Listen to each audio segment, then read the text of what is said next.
La coopération entre le Togo et le Ghana se renforce davantage à travers des stratégies communes de développement socio-communautaire. Un projet d'adduction d'eau potable va bientôt démarrer.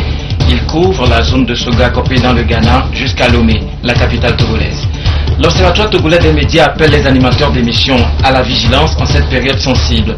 Selon l'OTM, les différents programmes doivent veiller à la préservation de la paix sociale avant, pendant et après la présidentielle de 2015. Plus que quelques heures et les peuples Akbosso et Akebu seront en fête. Au Vazou 2014, c'est ce 13 décembre, l'apothéose aura lieu à Kouniou. Dans cette édition, un avant-goût de cette célébration populaire. Mesdames, Messieurs, bonsoir. 2 délégations se sont succédées ce vendredi au cabinet du Premier ministre. Artem Aoumezounou s'est d'abord entretenu avec Cheikh Oumar Silla, le nouveau directeur de Contour Global Afrique, puis avec une équipe du syndicat des banques du Togo conduite par la secrétaire générale du mouvement. Les propos sont recueillis par Nathalie Paneké.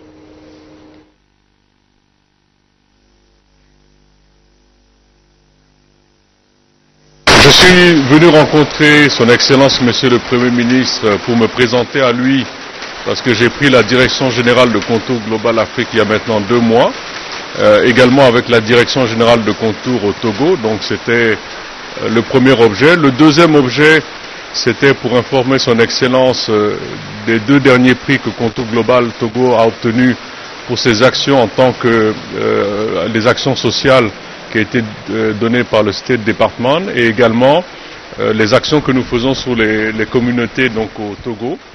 Et le dernier point, c'était également de confirmer à son Excellence Monsieur le Premier ministre la disponibilité donc de Contour Global d'appuyer en fait le gouvernement du Togo dans ses actions de gestion ou de prévention en tout cas de la maladie d'Ebola sur le Togo. Nous sommes venus voir le Premier ministre pour le remercier parce que nous venons de sortir d'un congrès et il était de bon ton qu'on vienne voir l'autorité. Ils sont venus le voir et on a discuté et nous lui avons donné les problèmes que nous avons dans notre corporation afin qu'il puisse nous aider à trouver des solutions idoines.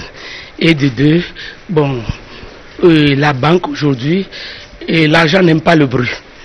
Donc nous voulons que nos institutions, nos employeurs aussi comptent sur nous, que nous ne sommes pas en guerre. Nous sommes des partenaires.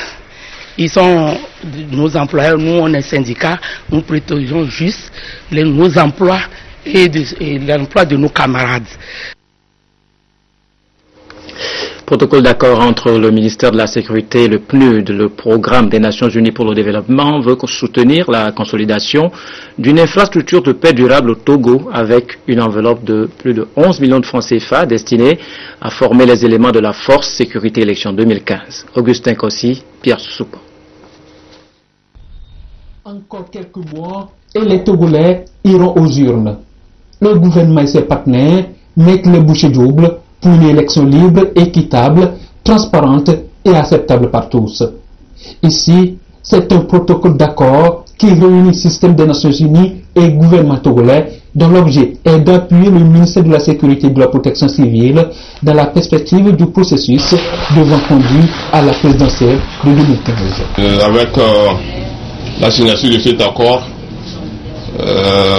nous démarrons nos activités. À partir du moment où la force est créée, un commandant et ses avions sont nommés. Il ne reste qu'à commencer nos activités. Fort heureusement, le PNUD a voulu nous donner un coup de main dans la formation.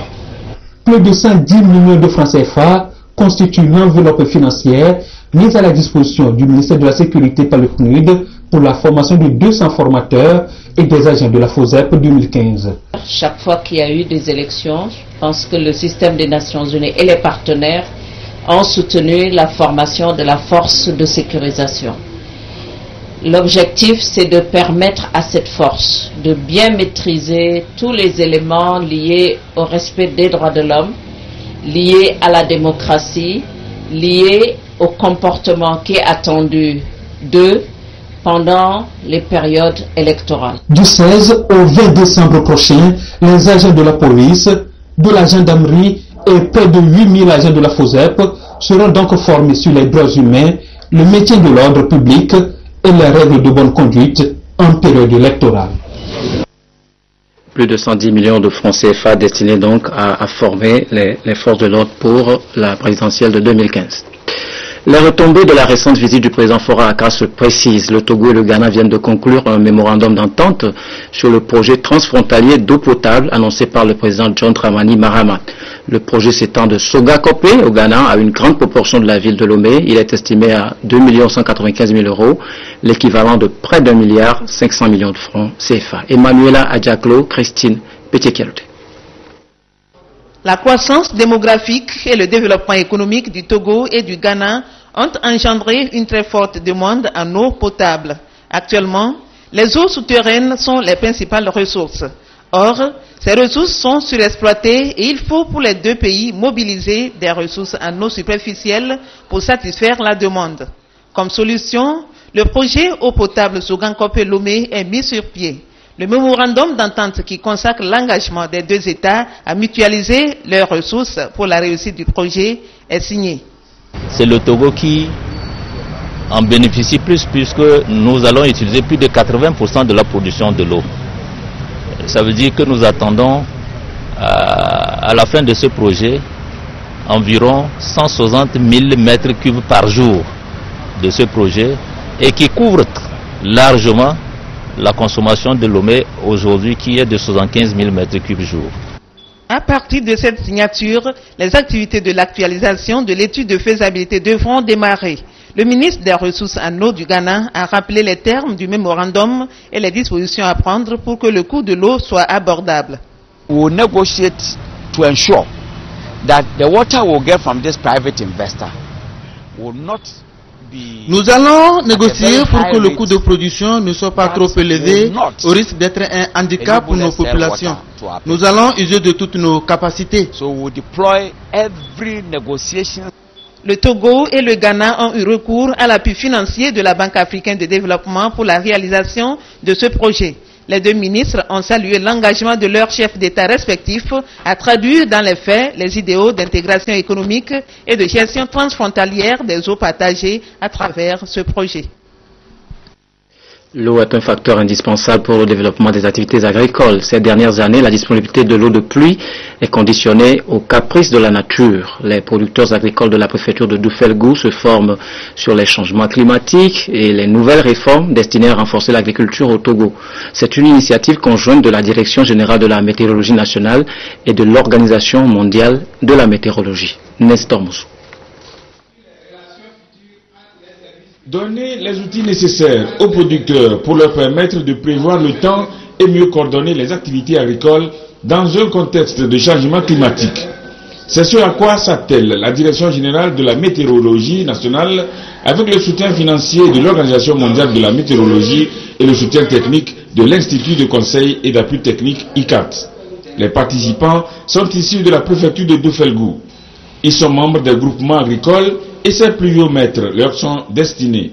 On va leur apprendre à les installer, à mesurer les hauteurs de pluie et surtout avec ces hauteurs de pluie-là, planifier la saison agricole.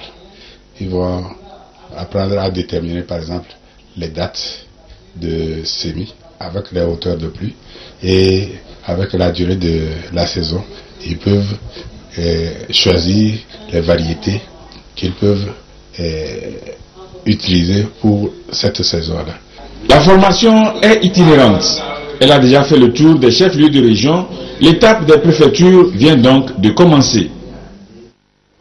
Les ministères en charge des transports et de la planification organisent une série de formations sur la sécurité routière et le respect de la charge à l'essieu. C'est dans le contexte de l'exécution du projet de facilitation du commerce et du transport sur le corridor Abidjan-Lagos. Le but poursuivi, c'est de faciliter la libre circulation des personnes et des biens dans l'espace CEDEAO et rendre les produits de ces pays plus compétitifs sur le marché international. Esther Laclé.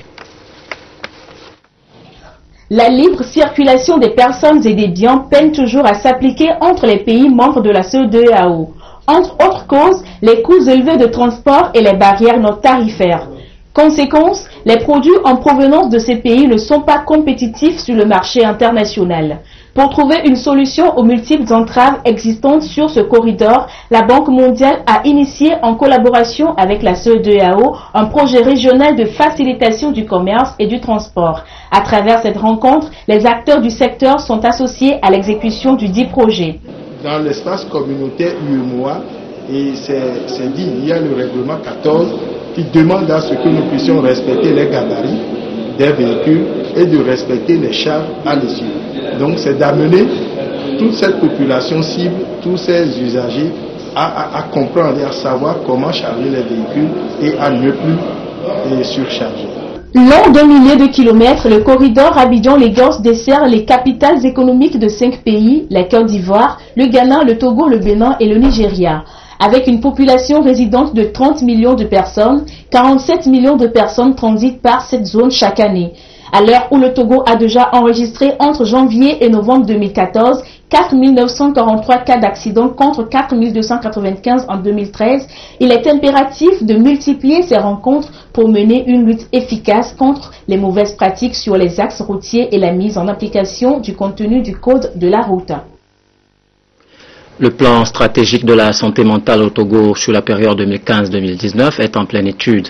Les différents acteurs scrutent le test en vue de procéder à son adoption. In fine, ce document servira de repère et de guide pour la mise en œuvre des actions concernant la santé mentale au Togo. Apollinaire Kadanga. Pour réduire considérablement la fréquence des maladies mentales au Togo, des efforts ont été faits par le gouvernement, notamment dans la prise en charge des malades présentant des troubles mentaux. Déjà en 2012, le Togo s'est doté d'un plan stratégique intégré de lutte contre les maladies non transmissibles. En 2013, ce plan a été révisé, intégrant d'autres aspects. Celui de 2014 en étude pour validation, couvrant la période 2015-2019, s'est davantage élargi. La particularité de ce nouveau plan d'action santé mentale, c'est qu'il s'intéresse beaucoup plus sur la promotion de l'accès aux soins en santé mentale dans le pays et surtout la décentralisation dans l'offre de soins.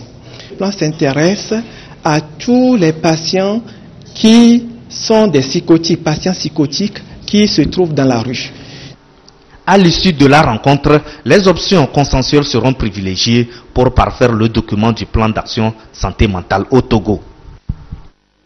Et ce test, une fois validé, sera sans doute divulgué sur la toile. La 3e édition du forum sur la gouvernance de l'Internet au Togo s'est tenue cette semaine à Lomé. Activité parrainée par l'autorité de réglementation des postes et télécommunications est destinée à harmoniser les pratiques en ce qui concerne l'utilisation de l'Internet. Augustin Kossi, Adolphe Paca, reportage. Une journée sans Internet, ils ne peuvent jamais se l'imaginer. Ils sont nombreux à être accrochés à l'Internet à longueur de journée. L'Internet devient ainsi un outil incontournable dans tout processus de développement durable. Et pourtant, les internautes sont souvent confrontés à des difficultés liées à l'accès et à la gouvernance. Nous avons un problème d'infrastructure, nous avons un problème de coût, nous avons un problème de qualité. La qualité du service offert ne reflète pas le coût de ce service. Ici, les opérateurs de télécom et institutions de réglementation planchent sur le développement et l'avenir du secteur. Nous espérons qu'au sortir de ce forum, les gouvernants vont dans un premier temps nous promettre de nous donner de bons débits à des prix accessibles pour toute la population et surtout essayer de mettre en place une bonne gouvernance afin qu'on puisse avoir une meilleure lisibilité et surtout voir une meilleure coordination des acteurs qui interviennent dans ce domaine. La gouvernance technique et administrative de Internet au Togo est confiée respectivement à Café Informatique et à l'autorité de réglementation des postes et télécommunications ARTP. Les travaux de ce forum seront assortis des recommandations. Elles seront adressées au ministère en charge de la télécommunication pour un meilleur accès à l'Internet au Togo. Du côté des médias, l'heure est à la vigilance. Les animateurs d'émissions débats et interactives doivent extrêmement mettre en exergue leur professionnalisme en cette période préélectorale au Togo. Avec délicatesse, ils doivent gérer les interventions des uns et des autres en toute neutralité, avec équité pour préserver la paix sociale. C'est le message que leur a adressé ce jour l'Observatoire togolais des médias, le tribunal des pairs. Ziara Alpha, Christine Petit-Calvé. Journalistes, animateurs d'émissions, débats et interactifs ont échangé ici sur les insuffisances, les dysfonctionnements et les difficultés rencontrées dans l'exercice de leur profession. Il est question de les amener à éviter des dérapages au cours de leurs émissions, ceci afin de préserver la paix et la cohésion sociale. Nous avons constaté qu'il y a du travail qui se fait, mais il y a beaucoup de ratés à certains niveaux. Et nous avons souhaité rencontrer donc les journalistes qui animent les émissions débats et interactives pour essayer d'échanger avec eux. Et nous avons fait une communication, nous avons fait un débat sur lequel on leur a dit à peu près ce que nous pensons être la meilleure façon de préparer et de gérer, de coacher une émission débat. Les journalistes, animateurs d'émissions ont fait des plaidoyers auprès des responsables de l'OTM en ce qui concerne les invitations adressées aux acteurs politiques. L'OTM de son côté a appelé les journalistes, animateurs d'émissions, débats au respect de l'éthique et de la déontologie du métier. La question des réformes constitutionnelles et institutionnelles au Togo continue d'alimenter les débats. Le mouvement des jeunes pour la popularisation de la bonne gouvernance s'est exprimé sur le sujet. Le MJPG invite par ailleurs les populations à participer massivement à la prochaine révision des listes électorales. Anol Kiliou.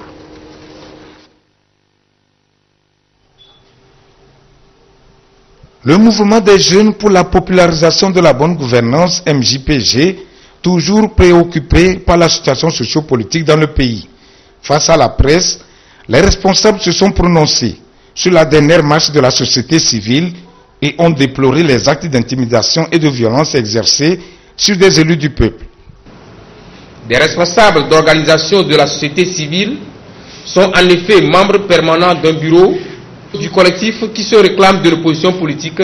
Les voilà embarqués dans des actes attentatoires à la liberté et à la démocratie par l'intimidation et la violence exercées sur des élus du peuple, nos députés, dont les coordonnées ont été publiées sur Internet et qui reçoivent de citoyens des menaces sur leur vie au cas où ils ne voteraient pas la proposition de loi de réforme introduite par des partis d'opposition. Le mouvement des jeunes pour la popularisation de la bonne gouvernance appelle la classe politique au respect des règles démocratiques. La démocratie, c'est d'abord et surtout la primauté de l'expression des suffrages populaires à travers l'organisation d'élections équitables, justes et transparentes. C'est au peuple qu'il revient de choisir librement son dirigeant. Celui qui aspire à diriger le Togo doit pouvoir gagner une compétition ouverte, à égalité de chances, à tous les enfants du pays remplissant les conditions d'éligibilité. Autrement, ce serait une démocratie tronquée, une parodie de démocratie.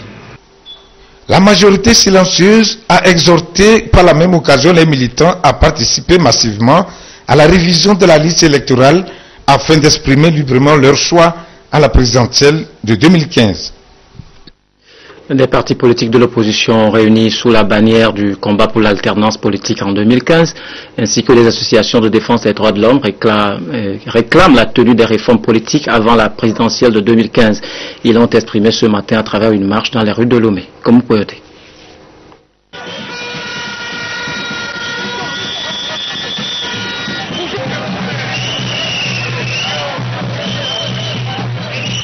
Partis du rond-point Bekakoto, les manifestants, essentiellement les militants et sympathisants des partis de l'opposition, se réclamant du combat pour l'alternance politique en 2015, CAP 2015, et aussi des membres des associations de défense des droits de l'homme ont sillonné plusieurs artères de Lomé.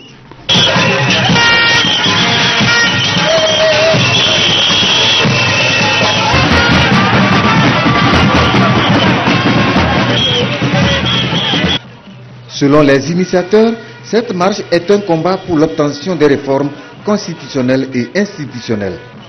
Mais c'est la troisième marche que nous organisons depuis que nous avons commencé à manifester pour l'obtention des réformes, pour l'adoption et la mise en œuvre des réformes prescrites par l'accord politique global.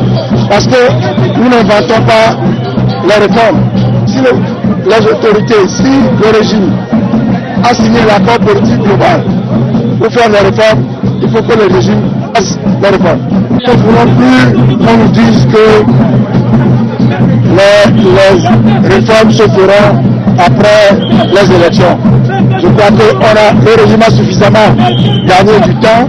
Maintenant, il faut qu'ils fassent les réformes.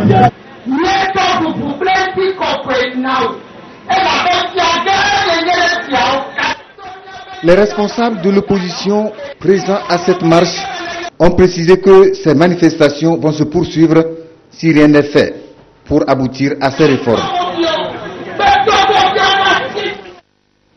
On change de registre. Santé maternelle. Parfois, certains accouchements tournent mal.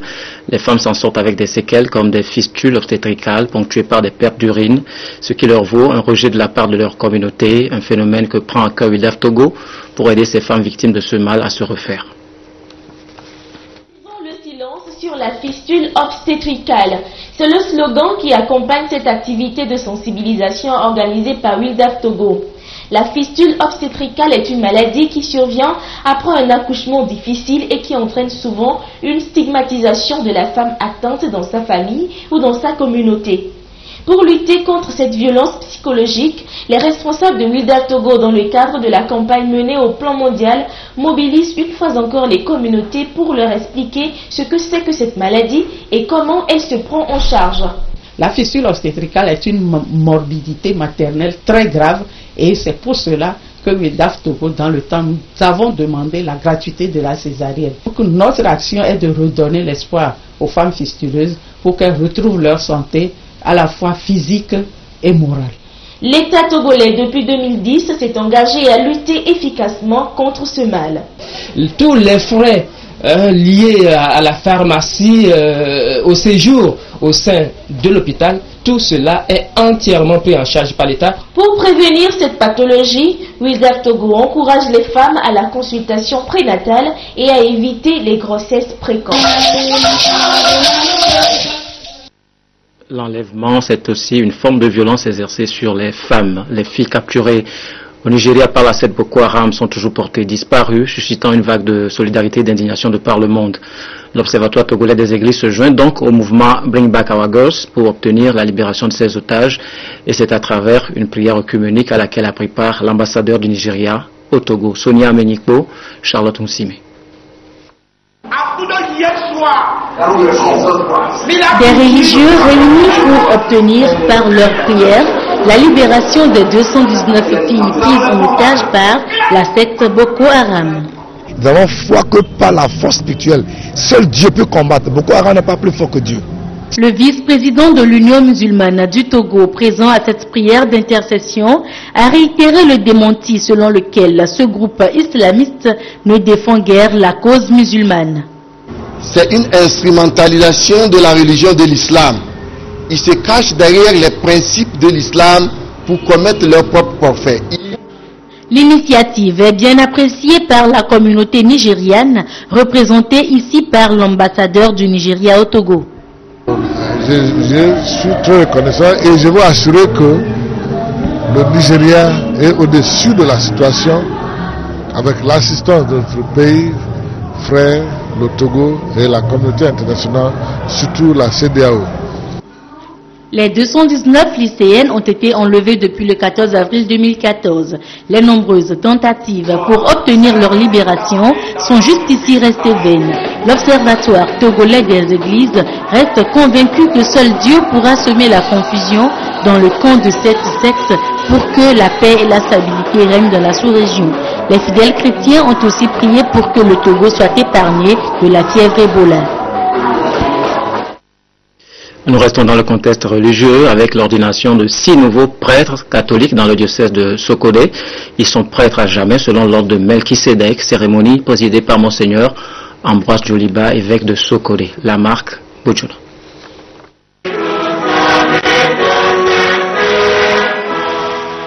Ils sont 6 étudiants en fin de formation. Ils ont été appelés par le maître de la moisson.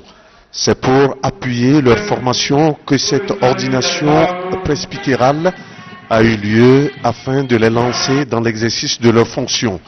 L'ordination a été dirigée par Monseigneur Ambroise Djoliba, évêque de Sokodé, qui a dans son homélie tiré de l'évangile de Jean au chapitre 10, les versets 11 à 16, relever que notre vie sacerdotale, comme toute notre existence chrétienne authentique, est une succession de réponses positives à Dieu qui nous appelle et frappe à notre porte. La joie est grande et immense. C'est un mystère qui nous dépasse. Dieu nous a choisis comme prêtres pour sauver les âmes. Que dire? Que faire? Tout est grâce. Nous sommes ce que nous sommes grâce à Dieu et aussi grâce aux autres. Suivre Christ n'est pas accéder à une promotion sociale, c'est se rendre disponible à tout ce que Dieu attend de nous aujourd'hui et demain, car nous sommes pour toujours les serviteurs de Dieu, a laissé entendre Monseigneur Ambroise Djoliba. On se rend à présent dans l'Akébou, à quelques encablures de la Tapamé. Les populations célèbrent demain Ovazou, la grande fête traditionnelle, fête du Fonio. C'est précisément à Kouniaou que vont se dérouler les festivités. Un mouton à immoler, du folklore à revendre et pourquoi pas des mystères à faire découvrir. Tout est fin prêt. Regardez, Yves Govivi. Voilà, je crois que le sujet n'est pas prêt. Nous y reviendrons. Et puis, une fois encore, nous vous proposons le calendrier de la cérémonie de présentation des vœux de Nouvel An au président de la République. Programme de la cérémonie officielle de présentation de vœux de Nouvel An 2015 à son Excellence Monsieur le Président de la République. Mercredi 17 décembre 2014, les institutions de la République, au Nouveau Palais, 10 heures, les chefs des institutions de la République, Premier ministre, Président de l'Assemblée nationale, Président de la Cour constitutionnelle, Président de la Cour suprême, Président de la HAC, Président de la Cour des comptes, Président de la CNDH. Délégation des institutions, 11 heures, les membres du gouvernement, 11h10, les députés à l'Assemblée nationale, 11h25, les membres de la Cour constitutionnelle, 11h30, les membres de la Cour suprême, du Conseil supérieur de la magistrature et le corps judiciaire. 11h45, les membres de la haute autorité de l'audiovisuel et de la communication. 11h50, les membres de la Cour des comptes. 12h, les membres de la Commission nationale des droits de l'homme. 12h05, délégation de la présidence de la République. 12h15, délégation de la primature et du secrétariat général du gouvernement. Administration générale y compris les parapublics. Grande salle des fêtes, 17h, délégation du ministère de la Défense et des anciens combattants. Délégation du ministère de l'économie et des finances. Délégation du ministère du développement à la base, de l'artisanat et de l'emploi des jeunes. Délégation du ministère de la Justice et des relations avec les institutions de la République et du secrétariat d'État auprès du ministère de la Justice. Délégation du ministère de la Réforme de l'État et de la modernisation de l'administration. Délégation du ministère de l'Enseignement supérieur et de la Recherche. Délégation du ministère de l'Administration territoriale et de la décentralisation et des collectivités locales. Délégation du ministère des Mines et de l'Énergie. Délégation du ministère de la Science sociale, de la promotion de la femme et de l'alphabétisation. Délégation du ministère des Postes et de l'économie numérique. Délégation du ministère de la Sécurité et de la Protection civile. Délégation du ministère du Commerce et de la promotion du secteur privé. Délégation du ministère des Travaux publics et des Transports. Délégation du ministère de l'Agriculture, de l'Élevage et de la Pêche. Délégation du ministère des Droits de l'Homme, de la consolidation de la démocratie, chargée de la mise en œuvre des recommandations de la CVJR. Délégation du ministère de l'Enseignement technique, de la formation professionnelle et de l'industrie, secrétariat d'État chargé de l'industrie. Délégation du ministère de la Planification, du Développement et de l'Aménagement du territoire. Délégation du ministère de l'Équipement rural. Délégation du ministère de la Fonction publique. Délégation du ministère de l'Urbanisme et de l'Habitat. Délégation du ministère des Affaires étrangères et de la Coopération. délégation du ministère des enseignements primaires et secondaires, délégation du ministère du Travail, de l'Emploi et de la Sécurité sociale, délégation du ministère de l'Environnement et des Ressources forestières, délégation du ministère de la Communication, de la Culture, des Arts et de la Formation civique, délégation du ministère des Sports et des Loisirs, délégation du ministère de la Santé, délégation du ministère du Tourisme, ministère auprès de la présidence de la République chargé de la prospective et de l'évaluation des politiques publiques. Jeudi 18 décembre 2014, Nouveau Palais, salle rotonde, confession religieuse, 8h, délégation de l'Union musulmane, 8h20, délégation du Conseil chrétien, 8h40, délégation de la conférence épiscopale. 9h30, délégation de la Confédération des centrales syndicales, CNTT, CSTT, UGSL, SGCT,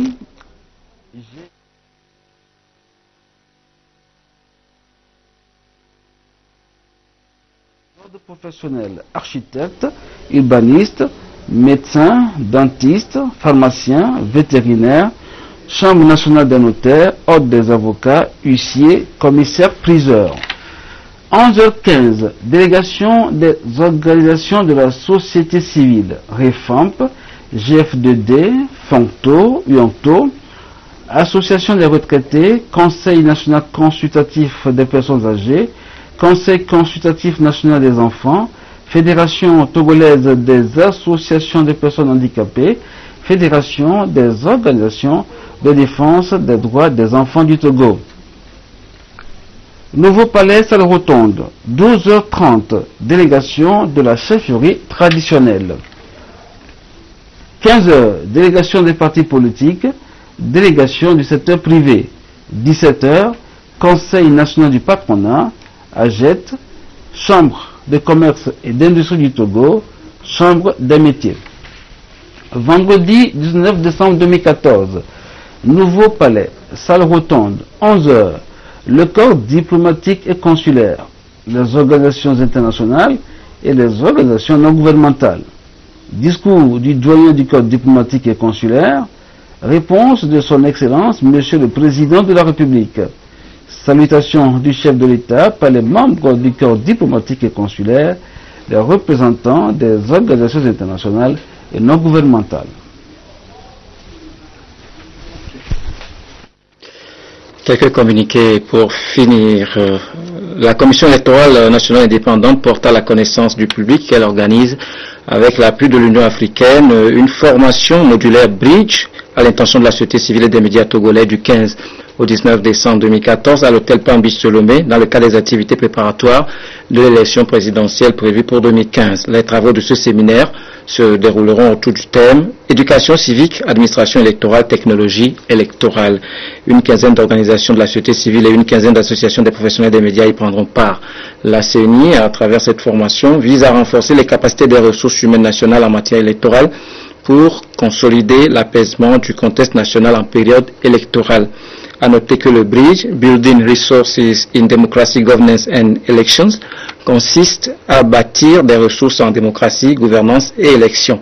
La CENI invite par le présent communiqué les professionnels des médias à une large couverture de cette activité et leur renouvelle toute sa gratitude pour leur disponibilité.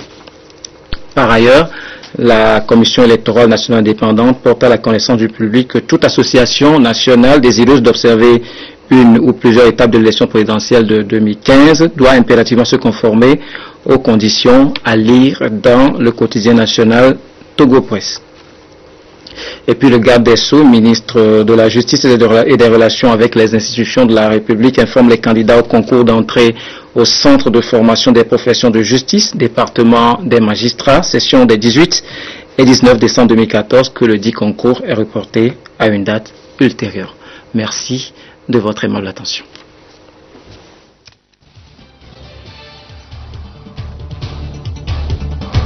La coopération entre le Togo et le Ghana se renforce davantage à travers des stratégies communes de développement socio-communautaire. Un projet d'adduction d'eau potable va bientôt démarrer.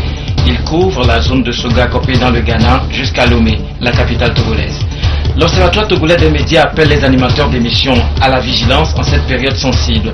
Selon l'OTM, les différents programmes doivent veiller à la préservation de la paix sociale avant, pendant et après la présidentielle de 2015. Plus que quelques heures et les peuples Akoso et Akebu seront en fête. Au Vazou 2014, c'est ce 13 décembre, l'apothéose aura lieu à Kounioou.